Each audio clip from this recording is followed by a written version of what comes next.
وہابی کون لوگ ہیں؟ وہابی اور ایک عام مسلمان میں کیا فرق ہے؟ دیکھیے، وہابی کا لفظ بطور گالی استعمال کیا جاتا ہے، جیسے جماعت اسلامی کے لوگوں کو لوگ مودودیہ کہہ دیتے ہیں۔ تو اول تو یہ لفظ کسی شکل میں بھی زبان پہ نہیں لانا چاہیے، کبھی استعارتاً کسی شخص کو معین کر کے نہیں کہنا چاہیے کہ وہ وہابی ہے۔ یہ یعنی توہین ہے جس سے کہ اللہ تعالیٰ نے روکا ہے۔ لیکن وہ کون لوگ ہیں جنہیں وہابی کہا جاتا ہے؟ نجد میں آج سے تقریباً 250 سال پہلے ایک شخصیت پیدا ہوئی، محمد ابن عبد الوہاب۔ انہوں نے دین کی خدمت کی، دین کی اصلاح کا کام کیا، جو بھی مسلمانوں میں غلط چیزیں رائج تھیں، مشرکانہ اعتقادات، بدعات، ان کا قلع قبا کیا اور ایک تحریک شروع کی۔ اس کا پھر ان معاہدہ ہو گیا آل سعود کے ساتھ کہ آل سعود ایک ابھرتا ہوا قبیلہ تھا یہ، تو ان دونوں کا معاہدہ یہ ہو گیا کہ ہم مل جل کر کام کرتے ہیں، اگر حکومت کو ہم قائم کر لیں تو اس کی حکومت، اس کا انتظام جو ہے دنیاوی، وہ آل سعود کے پاس رہے گا، اور اس کے دینی معاملات جو ہیں وہ آل شیخ کہلاتے ہیں، وہ اب شیخ محمد بن عبد الوہاب کے خاندان کے پاس۔ اس طرح یہ سعودی ڈائنیسٹی شروع ہوئی۔ پہلے نجد میں حکومت بنی، پھر انہوں نے حجاز کو بھی فتح کر لیا، تو حرمین شریفین بھی انہی کے زیر انتظام آ گئے۔ تو یہ جو ایک سلسلہ چلا ہے، تو اب ان میں محمد ابن عبد الوہاب رحمۃ اللہ علیہ نے جہاں بہت اچھے کام کیے، وہاں ایک پہلو ایسا بھی تھا جس پہ اختلاف پیدا ہوا۔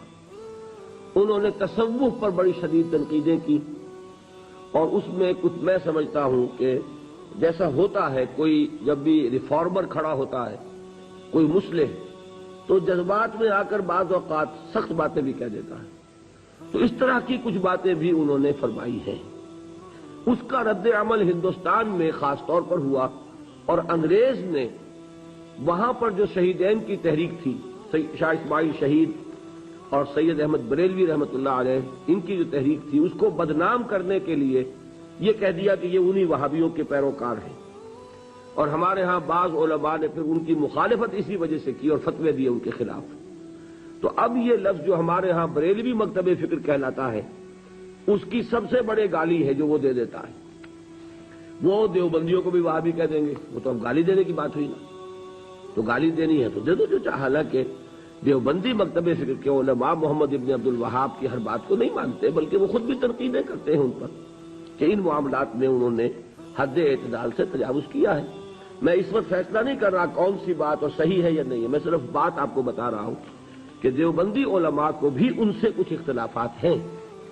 ہاں، ہمارے ہاں جو اہل حدیث حضرات ہیں وہ ان کے خیال سے کلیتاً جو ہے وہ متفق ہیں۔ اب ہمارے ہاں کیا ہوتا ہے کہ جس کو بھی بدنام کرنا ہو عوام کی نگاہوں میں، اسے کہہ دو وہابی ہے۔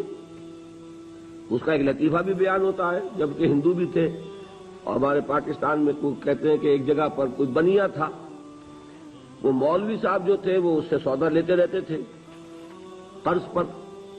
ایک موقع پہ آ کے بنیے نے کہہ دیا کہ مولوی صاحب اب آپ کو میں سودا مزید نہیں دوں گا، پہلا حساب چکا دیجیے۔ تو انہوں نے واعظ میں کہہ دیا کہ فلاں شخص سے شنکر لال سے اب سودا نہ لو مسلمانوں، وہ وہابی ہو گیا۔ لوگوں نے اس کا بائیکاٹ کر دیا، تو اس نے ہاتھ جوڑ دیا آ کر۔ تو وہابی اس معنی میں اب گالی کے طور پر لفظ استعمال ہو رہا ہے۔ اللہ تعالیٰ مجھے اور آپ کو اس سے بچائے۔ محمد ابن عبد الوہاب رحمۃ اللہ علیہ نے بہت کام اچھے کیے۔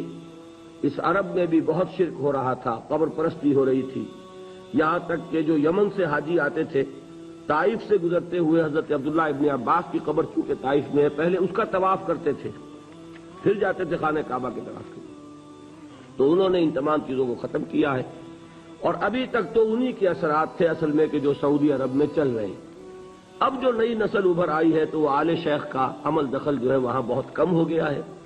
آگے حالات کیا ہوتے ہیں تو اللہ کے علم ہے۔ یہ ہے اصل شیخ۔